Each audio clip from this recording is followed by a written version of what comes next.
자, 여러분 안녕하세요. 여러분의 제모 길잡이 프로페서 머니입니다. 오늘은 말이죠. 기업의 미래를 결정하는 정말 중요한 선택, 바로 투자에 대한 이야기를 좀 해볼까 합니다. 특히 수많은 프로젝트들 앞에서 어떤 기준으로 좋은 놈, 나쁜 놈, 이상한 놈을 가려내야 하는지 그 핵심 열쇠인 투자한별 자본 비용에 대해서 아주 속 시원하게 파헤쳐 보겠습니다. 와, 우리 주린이 학생, 정말 좋은 질문인데요. 바로 그겁니다. 많은 분들이, 우리 회사 전체 자본 비용, 즉 WAC가 15%니까 모든 투자는 그냥 이 15%라는 자 하나로 재면 되는 거 아니야? 라고 생각하시거든요. 과연 그게 최선일까요? 오늘 그 궁금증에 대한 답을 우리 함께 찾아가 보시죠. 자, 그래서 주린이 학생의 질문에 답을 찾아가기 위해서 오늘 우리가 이런 순서로 한번 살펴볼 거예요. 먼저 딱 하나의 자본 비용만 쓰는 게 뭐가 문제인지 짚어보고 그 다음에 SML, 퓨어 플레이, 그리고 주관적 접근법까지 차례대로 알아볼 겁니다. 그리고 마지막엔 그래서 뭘 써야 하는지 딱 정리해 드릴게요. 그럼 바로 시작해 볼까요? 자, 그럼 첫 번째 주제부터 바로 들어가 보죠. 하나의 자본 비용으로 모든 걸 평가한다. 정말 이걸로 괜찮을까요? 결론부터 딱 말씀드리면 이건 꽤 위험한 함정이 될 수 있습니다. 이걸 좀 쉽게 이해하기 위해서 여러분 혹시 RPG 게임 좋아하세요? 이걸 한번 게임에 비유해 볼게요. 여러분의 회사가 게임 속 영웅이고요. 회사의 와크는 이 영웅의 평균 전투력이라고 한번 생각해 보세요. 모든 퀘스트, 그러니까 모든 투자 프로젝트를 이 평균 전투력 하나만 가지고 판단하면 과연 어떤 일이 벌어질까요? 자, 이 그림을 보세요. 이게 바로 그 문제점을 아주 명확하게 보여주거든요. 저기 쭉 수평으로 그어진 15%선 보이죠? 저게 바로 우리 회사의 평균 전투력 WAC입니다. 근데 세상 모든 퀘스트가 난이도가 같을 리가 없잖아요. 그쵸? 저기 우상향하는 SML 곡선이 바로 그걸 보여주는 거예요. 위험, 즉 베타가 높을수록 더 높은 수익률을 요구하는 게 당연하니까요. 자, 여기 A 프로젝트 한번 볼까요? 이건 뭐랄까 초보전에서 슬라임 잡는 그런 저위험 퀘스트 같은 거예요. SML에 따르면 이 프로젝트는 15%보다 낮은 수익률만 내도 충분히 성공적인 퀘스트거든요. 근데 우린 평균 전투력이 15는 돼야 해 라는 너무 높은 잣대를 들이대니까 에이 이건 별로 돈 안 되겠네 하고 그냥 뻥 차버리는 거죠. 너무 아깝지 않아요? 그럼 반대로 B 프로젝트는 어떨까요? 이건 완전 최종 보스, 드래곤 잡으러 가는 그런 고위험 퀘스트예요. SML을 보면 이 퀘스트를 성공시키려면 15%보다 아주 훨씬 높은 수익률이 필요하거든요. 근데 우리는 또 15는 넘네. 야, 가자! 하고 그냥 무작정 달려드는 거예요. 어떻게 될까요? 당연히 감당도 못할 위험에 빠져서 엄청난 손실을 볼 수 있는 아주 잘못된 선택을 하게 되는 겁니다. 자, 그럼 어떻게 해야 할까요? 이 프로젝트마다 제각각인 난이도, 그러니까 이 위험에 딱 맞는 올바른 평가 기준을 어떻게 찾을 수 있을까요? 그 해답이 바로 여기, 이론적으로 가장 완벽한 방법 SML 접근법에 있습니다. 바로 이 공식입니다. 증권시장선 SML 공식. 보자마자 좀 복잡해 보이죠? 근데 전혀 그럴 필요 없어요. 이건 그냥 각 퀘스트에 필요한 최소 전투력을 아주 정확하게 계산해주는 마법 주문 같은 거라고 생각하시면 돼요. 여기서 베타, 이게 바로 그 퀘스트의 난이도를 나타내는 핵심 숫자입니다. 교수님, 그럼 아까 그 A 프로젝트는 이 공식으로 계산하면 어떻게 나와요? 우리 주린이 학생 아주 좋은 질문. 자, 그럼 다 같이 한번 계산해 볼까요? 어렵지 않아요. 먼저 무위험 수익률, 국채금리 같은 게 7%라고 하고요. A 프로젝트의 위험도 베타는 0.60으로 평균보다 좀 낮네요. 그리고 시장 전체의 평균적인 추가 수익률, 시장 위험 프리미엄은 8%입니다. 자, 이 숫자들을 공식에 그냥 쏙쏙 넣어주면 과연 어떤 결과가 나올까요? 짜잔! 바로 11.8%가 나옵니다.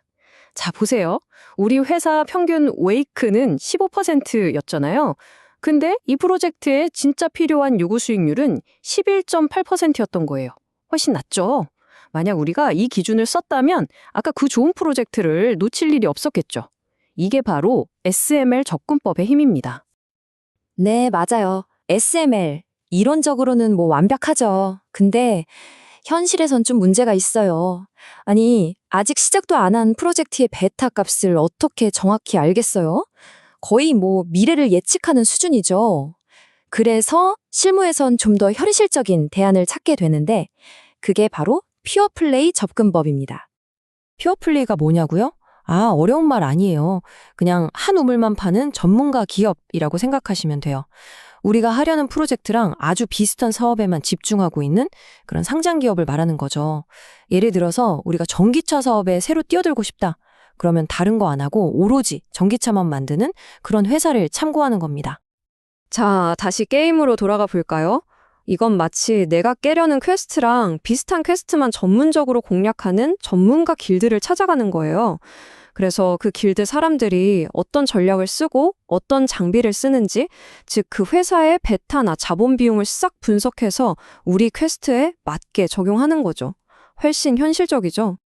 자, 이제 마지막입니다. 현실 세계에서, 진짜 실무에서 가장 많이 쓰는 방법을 알아볼 시간이에요. 완벽한 데이터도 없고 참고할 만한 회사도 마땅치 않을 때 우리는 어떻게 해야 할까요? 바로 주관적 접근법이 그 해답을 줍니다. 자, 이 표를 한번 보세요. 아주 간단해요. 일단 프로젝트를 몇 개의 위험 등급으로 나누는 거예요. 예를 들어 우리 회사 평균 WACC가 14%라고 쳐요. 그러면 그냥 보통 수준의 위험을 가진 프로젝트는 그대로 14%를 쓰는 거죠. 근데 신제품 출시처럼 완전 고위험 프로젝트는 여기에 한 6% 정도를 더해서 20%를 적용하고, 반대로 기존 설비 바꾸는 것처럼 저위험 프로젝트는 4%를 빼서 10%를 적용하고, 이런 식이에요. 이 그림을 보면 이해가 확 되실 거예요. 예전처럼 그냥 선 하나로 모든 걸 재단하는 게 아니라 이렇게 위험 등급별로 계단을 몇 개 만들어 두는 거죠. 물론 SML처럼 막 정교하진 않아요. 하지만 훨씬 간단하면서도 꼴랑 WACC 하나만 쓰는 것보다는 훨씬 더 똑똑한 결정을 내릴 수 있게 도와주는 겁니다. 뭐랄까, 정확성과 현실성 사이에 아주 현명한 타협점이라고 할 수 있겠죠. 자, SML 퓨어플레이, 주관적 접근법까지 3가지 방법을 다 봤습니다. 그럼 이제 진짜 중요한 질문이 남았죠. 그래서 도대체 어떤 걸 써야 하는데요? 이걸 한번 최종적으로 정리해 보겠습니다. 보시는 것처럼 세상에 완벽한 방법은 없어요. 다 장단점이 있죠. SML은 정확성은 최고지만 현실에서 써먹기는 너무 까다롭고, 반대로 주관적 접근법은 정확성은 좀 떨어져도 누구나 쉽고 빠르게 쓸 수 있다는 엄청난 장점이 있고요. 퓨어플레이는 그 중간 어딘가에 있겠죠. 결국 뭐냐? 정답은 없다는 겁니다. 우리 회사 상황, 우리가 가진 정보 수준에 맞춰서 가장 적절한 도구를 선택하는 지혜, 그게 필요한 거죠. 오늘 이야기에서 여러분이 이것 하나만은 꼭 기억하셨으면 좋겠습니다.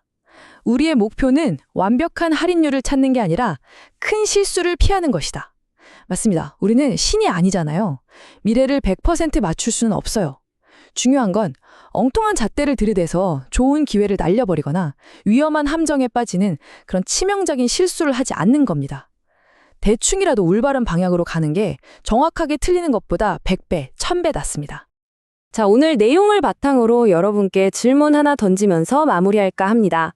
만약 여러분이 의사결정자라면 모든 정보가 완벽하지 않은 이 현실 속에서 더 정확하지만 시간이 오래 걸리는 분석과 좀 부정확하더라도 빠른 결정, 이 둘 사이에서 어떤 선택을 하시겠어요?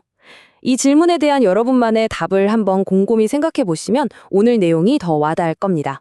지금까지 여러분의 제목 길잡이 프로페서 머니였습니다. 감사합니다.